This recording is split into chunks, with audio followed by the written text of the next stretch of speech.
Luana Piovani e Neymar estão tretando pela internet e eu quero usar esse caso aqui para entendermos como funciona a dinâmica das redes sociais e qual é a situação. Então, para começar aqui, eu vou assistir com vocês os vídeos dos dois, né? O que disse a Luana Piovani e a resposta do Neymar, e depois a gente vai pensar algumas coisas juntos sobre esse caso. Então, assistam aqui. Como consegue fazer tanta merda? Como consegue ser tão mau caráter, né, gente? Porque são muitos históricos. Não vou ficar aqui puxando pra gente lembrar quanta merda grave esse garoto, que de garoto não tem porra nenhuma, já fez. Então faz um favor, pra todos nós brasileiros, eu já fiz. Vai lá, vota contra a privatização das praias e raciocina. Cada vez que você for dar um like em qualquer coisa que esse estrupício aparecer, dá uma puxadinha aí pela memória. Pensa, você queria que a sua filha casasse com ele? Você queria que a sua filha tivesse um filho com ele? Bom, talvez as pessoas que pensam na quantidade de dinheiro que ele tem digam sim, mas só uma mãe sabe o que dinheiro nenhum ajuda na nossa exaustão mental, na nossa dor diária de ter que lidar com uma situação onde o pai é um escroto. Não adianta dar dinheiro não, tá, gente? Porque os buracos são muito outros. Não adianta você só ter a casa, a escola paga e o motorista e não ter exemplo, que foi isso que meu pai e minha mãe me deixou. Me deixou não que eles não foram embora ainda, mas eles fizeram questão de me deixar como legado. Dignidade. Ele é um péssimo exemplo como cidadão. Ele é um péssimo exemplo como pai. E ele é um péssimo exemplo como homem, como marido, como companheiro. Péssimo. Mas péssimo, péssimo. Se ainda tivesse bombando, né, na carreira, não, mas a gente já tem até a brincadeira de que quando cai já coloca o nome dele naquele jogador que tá caído sempre.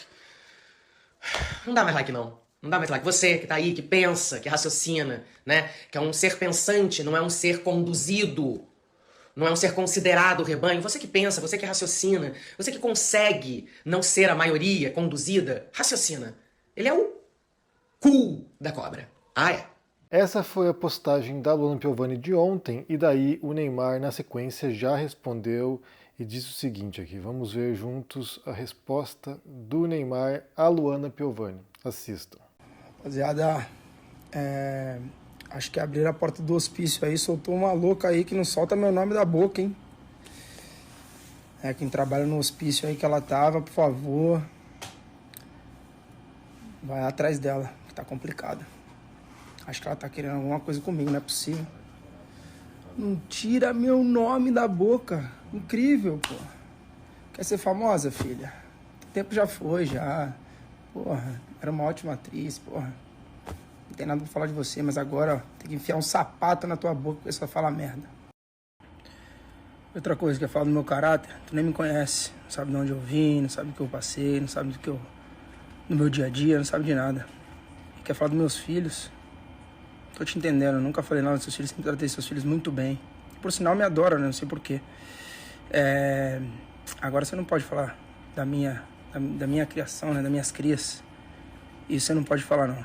Se você quiser o telefone das mães aí, dos meus filhos, eu te passo, não tem problema nenhum. Pergunta pra ela se eu sou mau pai. Toma vergonha na tua cara, pô. Tem mais de 50 anos, quer vir lacrar na internet. Tá pensando que você é quem, né? Ah, vai pro caralho. Bem, essa história aqui, ela passa, né, por uma votação agora de uma PEC sobre a possibilidade de privatizar praias no Brasil, e aí o Neymar estaria envolvido em empreendimentos que vão lucrar, sabe, rios de dinheiro caso essa PEC avance e de fato se privatize as praias, né? Então, assim, o abra a brecha para privatizar praias no Brasil. Aí o que acontece? Bem, são muitas coisas aqui que eu quero entender com vocês. Primeiro, sobre o teor desses vídeos, né? O modo como essas duas personalidades públicas brasileiras estão se atacando. E aí você tem dois vídeos nos quais os dois, Luana Piovani e Neymar respondendo, simplesmente atacam o outro com, sabe, críticas pessoais, né? Então, assim, a Luana Piovani está revoltada com a questão das praias, ou seja, o Neymar apoia, o Neymar vai lucrar com isso, portanto, ele é um canalha. E aí ela passa, né, o tempo todo atacando a família dele, os filhos, quem ele é, ou seja, A gente tem aqui uma figura, né, que é o Neymar, que é uma figura bem complicada, né? A gente viu posicionamentos políticos dele muito questionáveis, há muitas coisas que podem ser questionadas sobre posicionamentos públicos que ele fez em relação a várias questões, incluindo também cassino online, ou seja, tem muitas questões ali que envolvem o Neymar.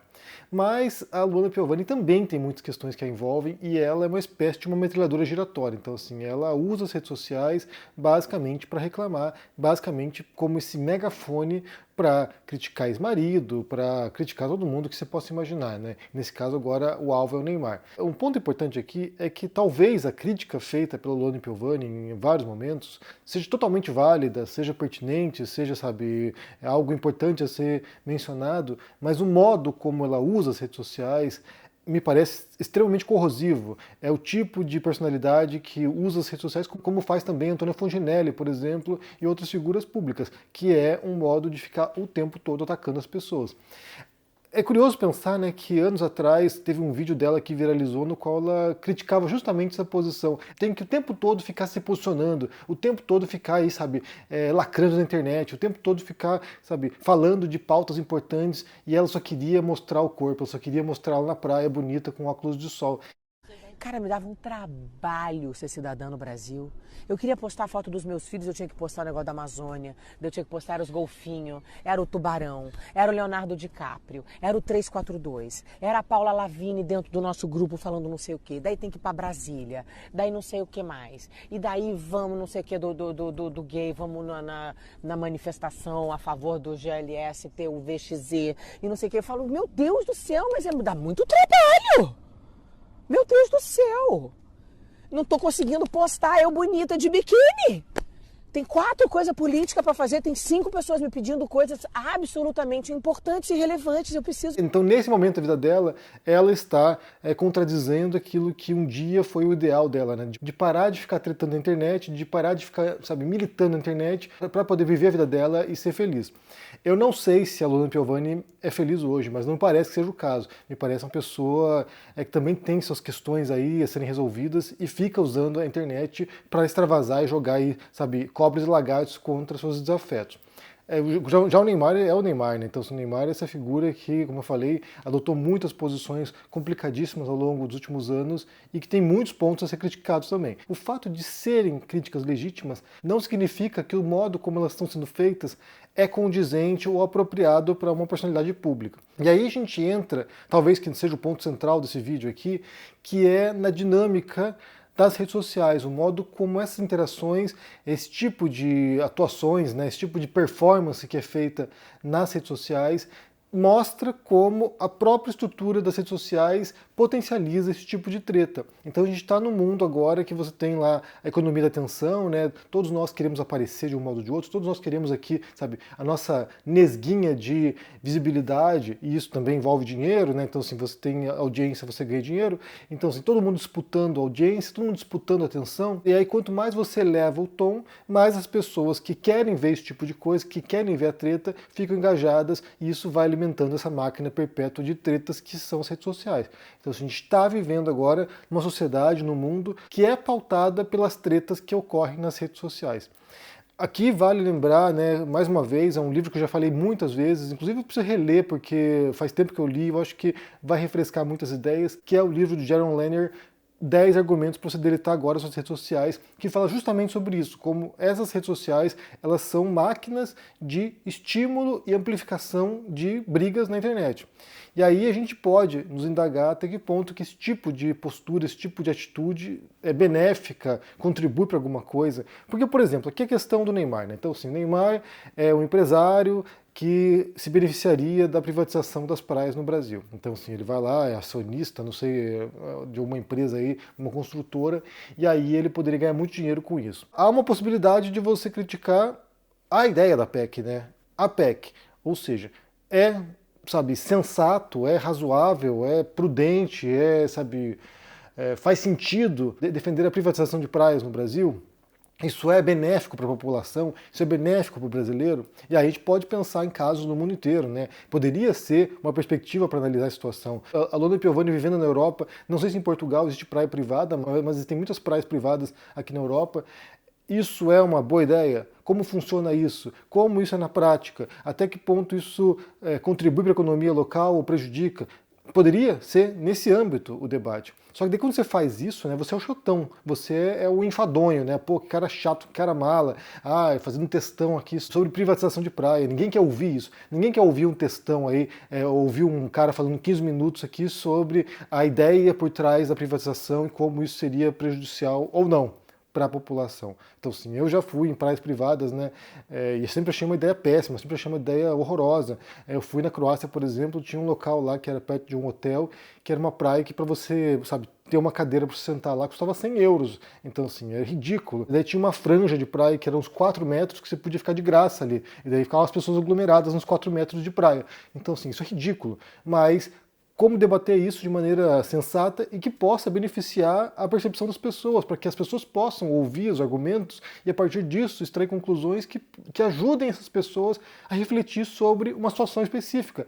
Vale a pena isso aqui? É legal? Não é? Então, só que isso exige, primeiro, uma qualificação, né? Isso exige você estudar, você ler sobre isso, você ver exemplos de caso, né? Como funcionou na Croácia, como funciona na Grécia, como funciona, sei lá, em Cancún, que é o exemplo citado aí pelo Neymar e pelas pessoas que defendem a privatização. Como isso funciona no mundo real e como isso ajuda ou prejudica a economia, ou ajuda ou prejudica a população local, os nativos.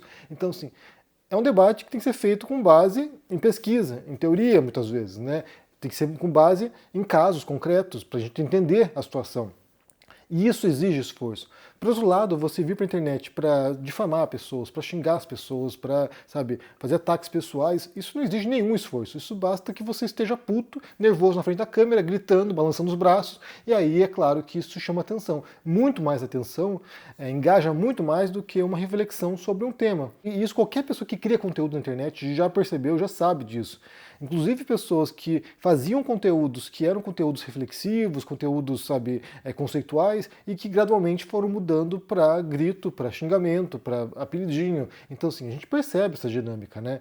Porque funciona. É o modo como as pessoas engajam na internet. Não é à toa que, por exemplo, pensar em jornais sensacionalistas, né, os tabloides, eles vendem muito mais do que jornais que têm uma análise mais profunda da realidade, porque as pessoas não querem digerir nada, elas não querem pensar sobre nada, elas não querem ter que ponderar sobre argumentos, sobre prós e contras para poder depois pensar sobre aquele assunto. Elas querem resposta mastigada e possivelmente com um bordão, com uma frase de efeito, com um xingamento para colar naquele tópico. Então, assim, nesse caso, a Luana Piovani está seguindo o caminho mais fácil de todos, que é criar polêmica para engajar, ou seja, ela vai lá, xinga o Neymar, vai lá, xinga fulano, xinga se criando, isso vai gerando essa dinâmica de engajamento, e aí o Neymar, como resposta, já também puto, vai e xinga de volta, né? Joga um monte de ataques pessoais contra a Luana Piovani, um monte de ataques pessoais, alguns deles misóginos, outros capacitistas, outros etaristas, ou seja, ele joga uma série de preconceitos sobre a Luana Piovani, e aí você tem ali duas pessoas, duas personalidades públicas fazendo um papelão na internet para ter audiência. Então, assim, esse é o cenário que a gente vive hoje, né? Vive um bom tempo, inclusive. E a gente percebe isso não apenas na esfera de personalidades, da fofoca, por exemplo, mas também na esfera política. O brasileiro elegeu um meme, que foi o Bolsonaro, que era alguém que fazia isso na internet, que era alguém que ficava tretando com as pessoas nas redes sociais, batendo boca com jornalista, batendo boca com personalidade, batendo boca no super pop. Então, assim, isso não é apenas na esfera do entretenimento, então assim, não é uma coisa que se dá apenas, sabe, entre atrizes e atores e sei lá, e figuras da cultura, mas também se reflete na política. E talvez isso seja mais preocupante ainda, porque isso torna o padrão, isso torna o modelo para como você vai escolher o seu representante. Quem grita mais alto, quem, sabe, bate na mesa, quem xinga o outro, quem joga, sabe, apelidinho. E isso é muito triste, isso é muito deprimente, isso é muito corrosivo. Até porque esse tipo de linguagem, né, que é uma linguagem de ódio, uma linguagem de intolerância, ela não tem fim, ela não se sacia, ela não fica, sabe, satisfeita. Você não basta você destruir o seu inimigo, você tem que achar um outro inimigo depois. E é uma coisa que é um ciclo perpétuo. Então, assim, é sempre buscando novos alvos, sempre ativando esse sentimento primitivo, que é o ódio, que é a raiva, sabe, essa energia destrutiva que está dentro de todos nós. Inclusive, esse aqui talvez seja um ponto interessante da teoria freudiana, né, quando você pensa, por exemplo, no texto dele, O Mal-Estar na Civilização, quando ele fala sobre essa tensão permanente que existe entre civilização e barbárie, ou entre racionalidade e essas forças, sabe, instintivas que existem em nós, e como o tecido social, o tecido da civilização sempre está em perigo de haver uma corrosão e a barbárie se instaurar. Ele fala que, né, com base na Primeira Guerra Mundial, então assim, já observou o momento no qual essa tessitura havia se rompido, mas a gente sempre está nesse limiar. A gente sempre está ali percebendo que sob a superfície da racionalidade, sob a superfície da civilização, sempre há essas forças que estão prestes a emergir e tomar conta de tudo e destruir o que foi conquistado. Então, nesse sentido, para mim serve de advertência observar esse tipo de interações, esse tipo de dinâmica, que não se dá apenas, como eu falei, na cultura. A gente viu recentemente ali o debate entre o Mamãe Falei e o Álvaro do Meteoro, foi algo nessas características também. Então, assim, a gente pensa como a racionalidade está sempre em perigo e sempre ameaçada pelas forças emocionais, nesse caso, né, essas forças impulsivas da raiva e da intolerância. Então, como eu falei, esse é um ponto singular, é um caso exemplar para a gente entender como essa dinâmica se tornou o procedimento padrão para a gente agora. As pessoas atuam assim nas redes sociais, isso é transplantado também para o mundo real depois, porque as redes sociais são reflexo de quem nós somos, mas isso também acaba se retroalimentando, então volta para o mundo real e a gente vê pessoas cada vez mais intolerantes umas com as outras. E isso é lamentável. Mas eu quero entender de você aqui o que você entende em relação a essa história e como, de fato, isso reflete a nova dinâmica de interações das pessoas. Se isso faz sentido para você, como é que você percebe isso? Deixa aqui embaixo no comentário, deixa o joinha, se inscreva no canal aqui, ativando o sininho, isso é muito importante para ajudar aqui no engajamento.